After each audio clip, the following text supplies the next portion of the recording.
would see as being, there's a lot of like, punk's just like, it's a fashion style or something almost.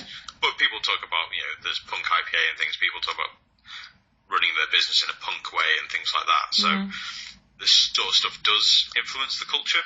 Okay. And I think the maker movement has that same sort of, and it's trying to work out how we can maximize the impact and the sort of the nudge of the mainstream culture that as maker movement kind of impacts it and kind of gets absorbed into it. I suppose it's like, how much do you not nudge it from its current direction into a new direction, rather than just it being absorbed and like carrying on the same way. But now there are like, my first laser cutter things for kids or something, which I suppose would have a quite good impact on it. But anyway, sorry. No, that's fine. If you ever get around writing that blog post, let me know. Do you think, this is more of a general question, do you think that the maker movement is a good tool or a good way to tackle environmental issues, or making stuff? Do you think that is a good way forward, or do you think, well, it's one of many, but it's not really like a great one? That's a super good question.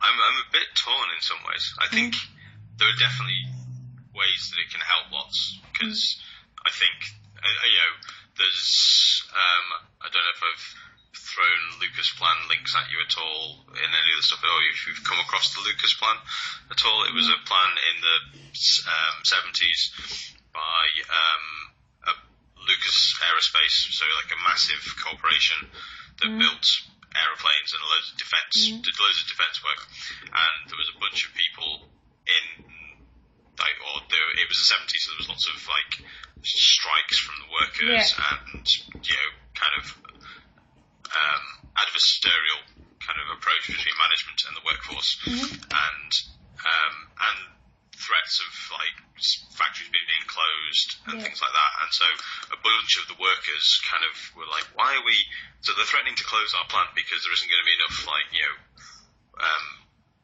fighter planes built next year. So like maybe how about we do things differently, and instead of making fighter planes, maybe we should make stuff that's, and they have this term of, I think, socially good technology. And they basically got together and wrote a plan for how Lucas should change how it manufactured things and what it manufactured. Because they were like, well, management's suggesting this stuff, we haven't really got anywhere, we're trying to talk to them about it. And I think they talked to Tony Benn, who was Minister for Technology or something at the time, and he was like, well, why don't you write your own plan and like propose something different? And so they got together a whole bunch of people across the company and with academics, and built a thing called the Lucas Plan, which was like, okay, we should stop making aeroplanes, warships and fighter jets and stuff like that, and here's a bunch of things like wind turbines and community heat systems and kind of rail bus things that were exploring different ways of doing kind of transport and stuff like that, but it was basically taking a kind of an environmental approach, but on a kind of very different, because there have been some good research around the kind of difference between the Lucas Plan and the Centre for Alternative Technology in mid Wales,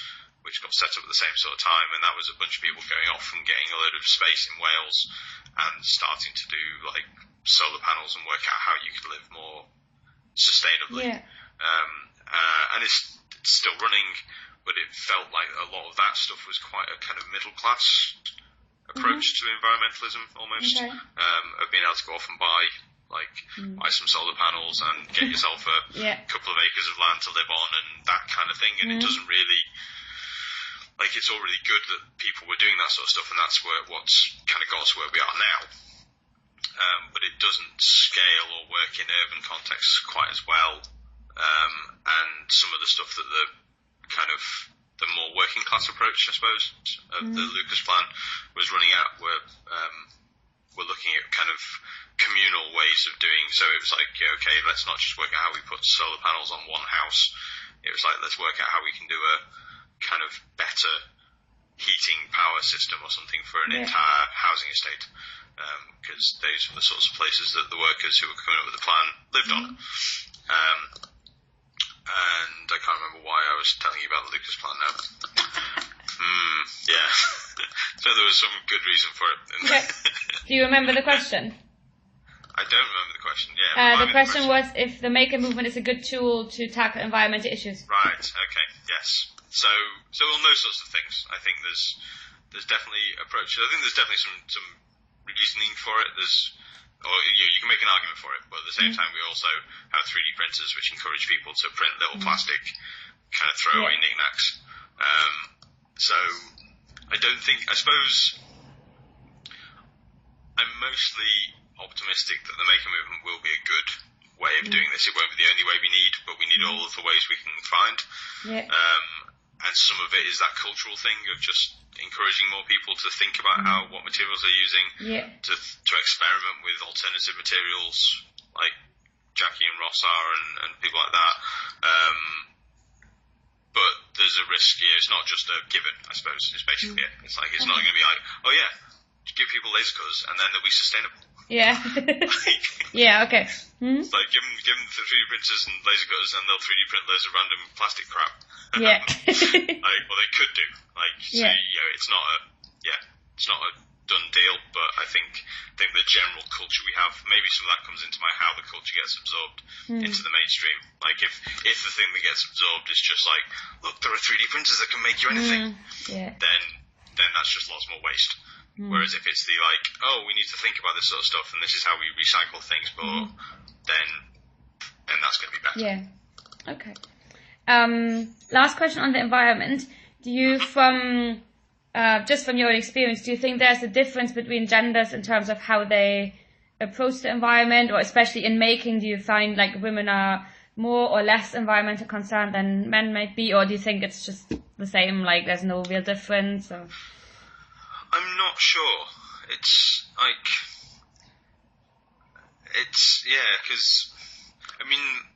it feels, and I don't really have anything too much to back this up.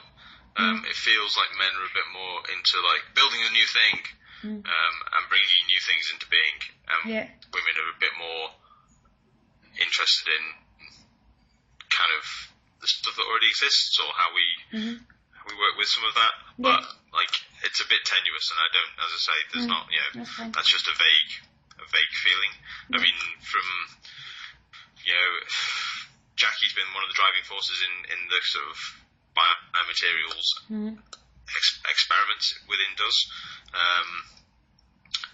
And as I say, it's something that I'm interested in, but I'm not doing any of the experiments myself. I'm just letting other people, and it's not just Jackie. There's Jackie and Ross are the main people driving at that, and then I guess recently Caroline and Arthur are doing more of the sort of plastic recycling side of things. Actually, in Pat, he's a precious plastics shredder as well and wants to build himself a Strander Beast out of recycled milk bottles, which is going to be awesome when it's like a ride-on Strander Beast out of recycled milk bottles, which is going to be fantastic when he's built it. If impossible to transport anywhere, I imagine. But anyway, that's about a 50-50 kind of split as to how environmental people seem to be within the DOS community. Okay. Cool. I think I'm conscious of time, so I think I'll just ask that one last question, which comes back to the inclusive section. So again, there were a few statements, and just on a bit general. So there were two. I don't know if you noticed that, but sometimes I had statements that were actually asking the same thing, but they were opposing, like they were formulated in a contrasting way. You were trying to trick us, I see. No, not tricking, just know, seeing a bit, but there's, I'm just joking. There's, for the inclusiveness now, there are two that I thought were contrasts, but actually quite a few people have answered them in a, for me, confusing way, but that's, again, like, so I'm asking, but I think it has to do, I'm trying to understand why, I'm getting to understand why that's, the case. Anyway, so the first statement is, the maker movement is truly inclusive and open to everybody, despite aspects such as gender, educational background, race, or age. And you chose agree, so not strongly agree, but agree for that one. And then the one that for me was the opposing one.